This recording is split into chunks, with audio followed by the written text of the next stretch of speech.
आशा करता हूं आप सब बहुत अच्छे होंगे। मेरा नाम है सिद्धांत अग्निहोत्री। स्टडी ग्लोस पे आपका बहुत बहुत स्वागत है। तो दोस्तों, हम न्यूक्लियर डिसआर्मामेंट की बात करेंगे। चलिए आगे बढ़ते हैं। ये करंट अफेयर्स हैं। जून के करंट अफेयर्स कंप्लीट हो चुके हैं। ये पेड कोर्स है, आप इसको अवेल कर सकते हैं। डिस्काउंट चल रहे हैं। अभी तो यूपीएससी के एग्जाम्स भी पास आ गए हैं। तो इंटरनेशनल रिलेशन जून के करंट अफेयर्स खत्म।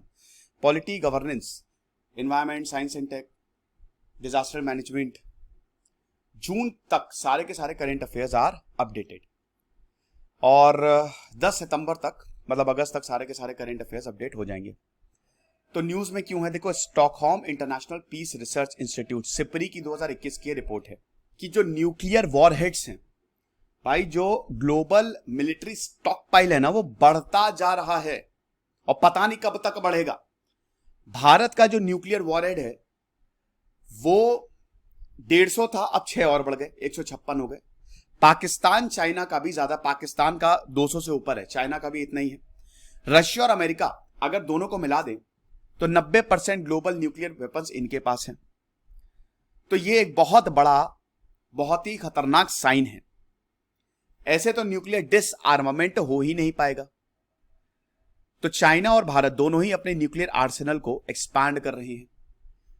देखो, सबसे पहले तो कुछ चीजें आप समझ लो। अब हम न्यूज को पूरा खोलते हैं। न्यूक्लियर डिसआर्मामेंट होता क्या है? डिसआर्मामेंट मतलब क्या? आर्मामेंट मतलब अपने हथियार बढ़ाना। जैसे जब कोल्ड वॉर शुरू हुआ तो सोवियत और अमेरिका में एक जंग छिड़ गई।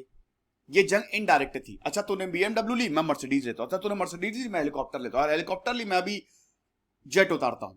इस तरीके से इनडायरेक्टली आप एक दूसरे को ताकत दिखाते हो। इसमें स्पेस रेस और वेपन रेस, ये दोनों शुरू हो गई। अब एक समय में 1991 आते आते आप समझिए कि अमेरिका और सोवियत के पास 1 लाख से ज्यादा न्यूक्लियर वेपन्स थे। और इतने न्यूक्लियर वेपन की जरूरत ही नहीं है दोस्तों, बस एक न्यूक्लियर वेपन की जरूरत है, पूरी दुनिया खत्म हो जाएगी। एक ही न्यूक्लियर वेपन की जरूरत है। तो ये तो इंसानियत के लिए बहुत बड़ा खतरा है। भारत की बात करें तो भारत एक न्यूक्लियर नेशन है।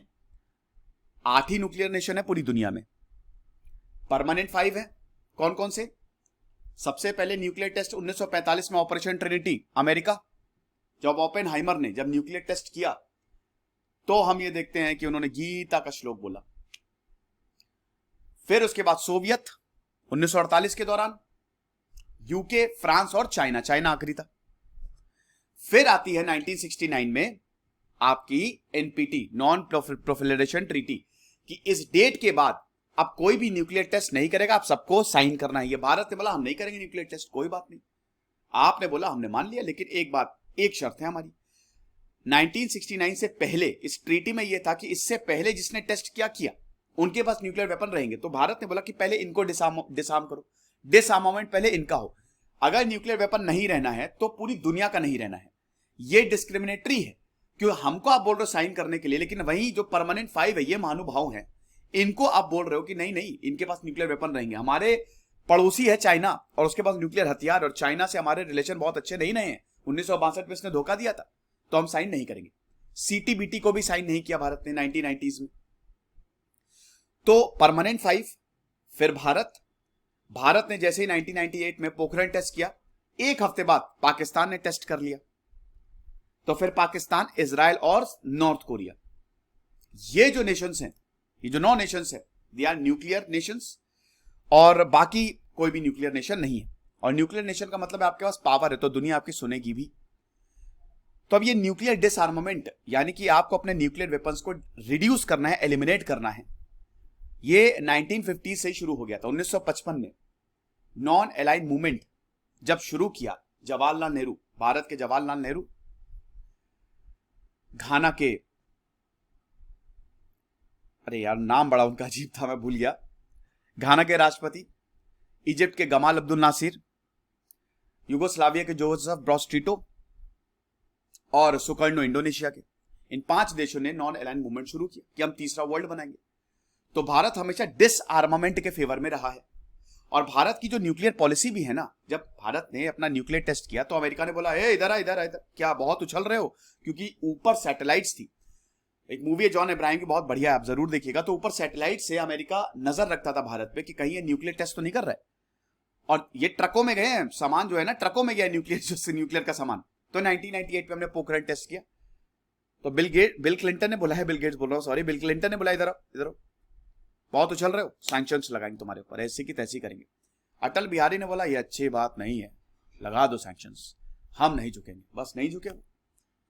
फिर उसके बाद सैंक्शंस हटाए और भारत वापस मेन रेस में आया। तो भारत ने अपनी पॉलिसी डॉक्ट्रिन डेवलप की कि नो फर्स्ट यूज, कि हम पहला, अभी हालांकि राजनाथ सिंह ने बोला था, डिफेंस मिनिस्टर है हमारे, कि हम नो फर्स्ट यूज चेंज कर सकते हैं। तो पाकिस्तान हिल गया था कि ओ बाप रे बाप। तो भारत ने बोला कि नो फर्स्ट यूज है, कि भाई हम पहला वॉर नहीं करेंगे, ये हमारी पॉलिसी है, लेकिन अगर किसी ने हम पे एक भी न्यूक्लियर बॉम्ब छेड़ा तो हम इतने बम मारेंगे कि पूरा इलाका धुआं धुआं हो जाएगा। लेकिन पाकिस्तान की ऐसी कोई भी न्यूक्लियर डॉक्ट्रिन नहीं है, ना पाकिस्तान, ना इजराइल, ना नॉर्थ कोरिया, किसी की नहीं। तो डी न्यूक्लियराइजेशन वही है कि जो आपके न्यूक्लियर वेपन्स हैं उनको खत्म करना। तो यूनाइटेड नेशन ने इस रेजोल्यूशन को 1946 में अडॉप्ट किया था। अब देखिए, बायोलॉजिकल वेपन 1972 में बैन, केमिकल वेपन्स ओपीसीडब्ल्यू मैंने आपको बताया था 1993 में बैन, लैंड माइंस 1997 में बैन, क्लस्टर बॉम्ब्स 2008 में बैन, न्यूक्लियर वेपन अभी तक बैन नहीं हुए। Biological, chemical, land mines, cluster bombs ये सब बैन है, लेकिन न्यूक्लियर वेपन्स अभी तक बैन नहीं हुए। अब वही न्यूक्लियर डिसआर्मामेंट में इसमें पार्शियल टेस्ट बैन ट्रीटी थी 1963 कि आप nuclear weapons atmosphere, outer space, पानी के अंदर या कहीं पे भी with in the state territory जो रेडियो एक्टिव फॉल आउट है या आउटसाइड द स्टेट टेरिटरी आप नहीं करोगे। अब इसके बाद है आपका एनपीटी जो सबसे इंपॉर्टेंट है, कि वही आप न्यूक्लियर वेपन को प्रिवेंट करोगे और न्यूक्लियर एनर्जी का भी पीसफुल यूज होगा, लेकिन ये वही करेंगे जो ऑलरेडी न्यूक्लियर पावर है। तो ये डिसआर्मामेंट था कि अब न्यूक्लियर टेस्ट नहीं होंगे, लेकिन सबका डिसआर्मामेंट नहीं। देन सीटीबीटी 1996, ये भी सारे के सारे न्यूक्लियर एक्सप्लोजन्स को ये बैन करती है। एनवायरमेंट को भी बहुत ज्यादा खतरा होता है, रेडिएशन निकलता है। फिर उसके बाद टीपीएनडब्ल्यू, ये लीगली बाइंडिंग इंस्ट्रूमेंट है कि अब न्यूक्लियर वेपन्स का टोटल एलिमिनेशन होगा। देखिए, इसमें न्यूक्लियर वेपन का टोटल एलिमिनेशन है, लेकिन वही है ना, जो न्यूक्लियर पावर्स है वो इसको साइन नहीं करते हैं। अब प्रोहिबिशन होगा और कोई भी न्यूक्लियर वेपन एक्टिविटी जैसे test, acquire, possess, stockpile, ये नहीं होगा। ये 2020 में आई, तो इसलिए इंपॉर्टेंट है ये टीपीएनडब्ल्यू। लेकिन दोस्तों, इन सबके बावजूद भी हम ये देखते हैं कि ये खत्म नहीं हो रहा है। आपने वही न्यूज है ना कि सिपरी ने बोला कि ये जखीरा बढ़ता जा रहा है। आमतौर पे जो देश आपको बताते हैं उससे ज्यादा ही है। कभी भी देश अपने ऑफिशियल आंकड़े रिलीज ही नहीं करते कि उनके पास कितने न्यूक्लियर वेपन्स हैं। तो ये चीज है। अब नॉन प्रोलिफरेशन का मतलब यही है कि जो नॉन न्यूक्लियर वेपन स्टेट्स हैं उन पे बाइंडिंग है, ये न्यूक्लियर वेपन्स पे बाइंडिंग है ही नहीं। तो डिसआर्मामेंट वही है। डिसआर्मामेंट का मतलब यह है कि 5 देशों को छोड़ के बाकी हर किसी को इसको डिसआर्म करना होगा। अब भारत का रोल क्या है in universal complete and non discriminatory disarmament? हमने डिसआर्मामेंट कमेटी बनाई है कि किस तरीके से आगे को करना पड़े, आगे चले हम और नॉन प्रोलिफरेशन की तरफ चले। लेकिन वो तभी होगा जब पूरी दुनिया डिसआर्मामेंट की तरफ जाएगी। तो भारत हमेशा एनपीटी को अपोज करता है, कॉम्प्रिहेंसिव डिसआर्मामेंट को भी।